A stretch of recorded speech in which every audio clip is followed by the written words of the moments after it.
Hey guys, and welcome to my review of the legendary Sony MDR-EX1000 universal earphones. I've put off reviewing these for a while and haven't done a review on them on Headfi, mainly because they're the best things I've ever heard as far as in-ears are concerned. I think it would be unfair in a sense to review them, but having tried a lot of in-ear monitors now, a few are catching up and a few have overtaken certain sonic characteristics that I feel like I'm ready now to review them. So, and also because a lot of you have requested I review these on Headfi, so I hope you enjoy the forthcoming video. I want to start off with just a quick look at the packaging. If you want more, I have done an unboxing video on these, so just check that out if you want to know more about what's the inside of the packaging is like and all that. But as you can see, it's a beautiful packaging, well done, and in the inside it's just lovely. That's how they come and everything, so it's really nice when you open it up. It's it's a good feeling when you open these up. You know you're in for a treat before listening to them almost. So yeah, that's a quick look at the packaging. I'll move on to accessories next, and something that I really do love about these is the tip selection you get.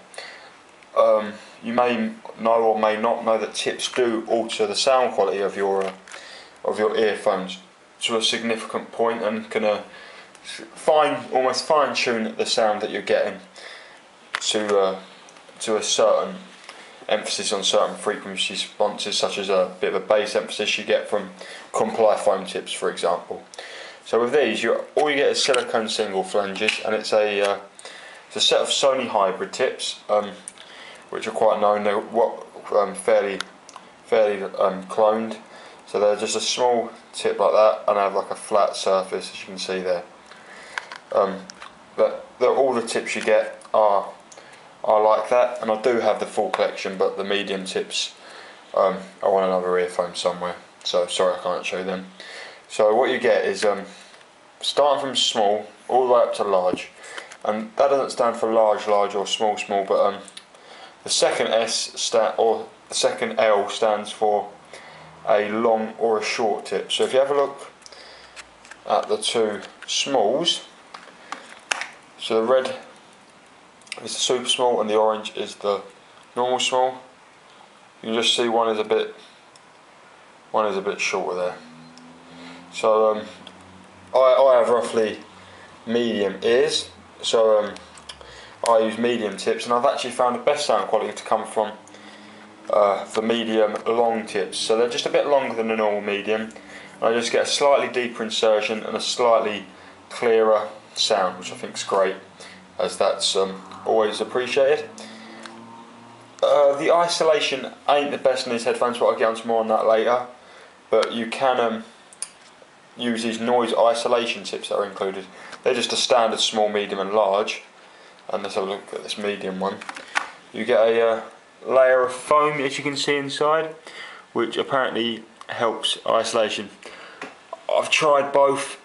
Maybe I feel like I get a tiny bit more isolation out of these ones, but it's nothing that's gonna, wow, look at the different sort of type tip, but it does have a slightly firmer feel to it because the foam inside.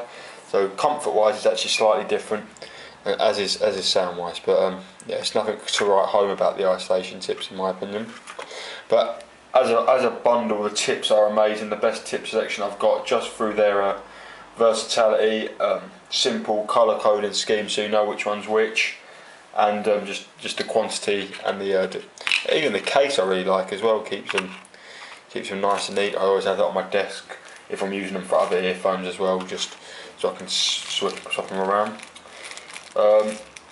That's the second accessory you get. I haven't opened yet, just because I don't want to open it so I use it, so I'm not going to open it now for this review, sorry. But it's the second cable. It's a shorter cable than the one that you get, that I'm going to show you in a second, and instead of having a right angle jack, it has a straight eye plug jack. We'll quickly say that I have got the Japanese version of these as far as I am concerned, because they come with the Sony EX1000 cable and not the Sony EX600 cable like the USA version gets. So I'm not going to be able to comment on the difference of the cables. The third accessory you get is this case, and I know a lot of people have slagged it off or not been too happy with it, and at the end of the day it's not the most portable case, it's not going to fit in your pocket, but I do feel like it protects them nice because it is pure leather. It's not the hardest case, but it is pure leather and it really is solid. Well, not too solid, but you know, I'm not going to drop it, I don't want to drop it, but I could drop it and nothing would happen, and it's going to protect them from scratches and stuff. But I think it's such a classy case. It reminds me of the classy cases you get with the Sony camcorders. And I really do like it. So there's nothing I can complain about with the case. I love the initiative design of it, and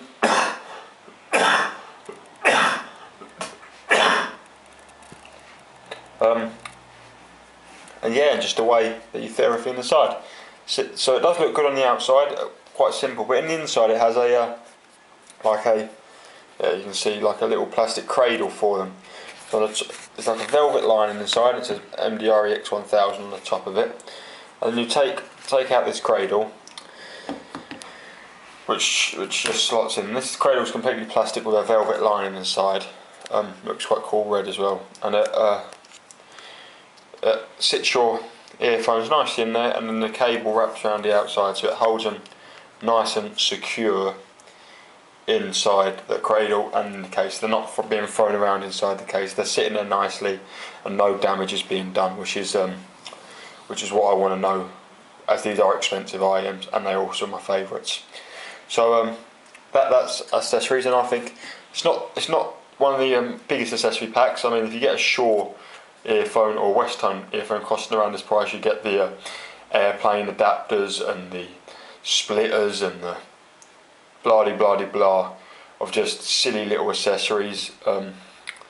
That, I mean, I don't travel that much. Well, you know, just like a normal person, a couple of times a year on an airplane, so I don't need an airplane adapter with these earphones. I probably wouldn't take these on holiday anyway because they wouldn't be suited for an airplane, but they don't need all them sort of things for what they come with. The two cables is great, one's shorter, one's longer, so for different uses, and obviously if one breaks you've got the backup, and then the tips are just to make sure that you're getting the best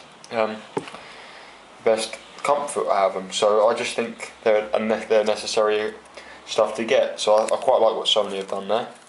So it's just to get them out of the case nice and slowly, just first unravel the cable, then just pulls out like that, so then that just sits back in the case. So these are the earphones, and then I'll talk about build quality. Starting at the jack, I really like the right angle jack that you get with Sony earphones. It is quite like their XBA series. It's right angled, it's got quite a recessed jack so it can fit in your iPhone cases, and it is metal, the housing, which of course is solid, and the strain relief, as you can see, is flexible and strong. So ticks all the boxes with the jack, as well as being gold plated, of course. The cable is not the thickest, but it has a very malleable and flexible feel to it, and yeah, it's strong, and I really like the cable of these. It's one of my favourite cables, up there with the V-Sonic and Phonak cables. The wire split is just simply a little piece of plastic. It's nothing to write home about, but it does, I can focus on that, confirm that I've got the Japanese box with these. Oh, I can't get it to focus. If you can see it, it says BK or RK-EX1000, which means it's the EX1000 cable or the Japanese cable.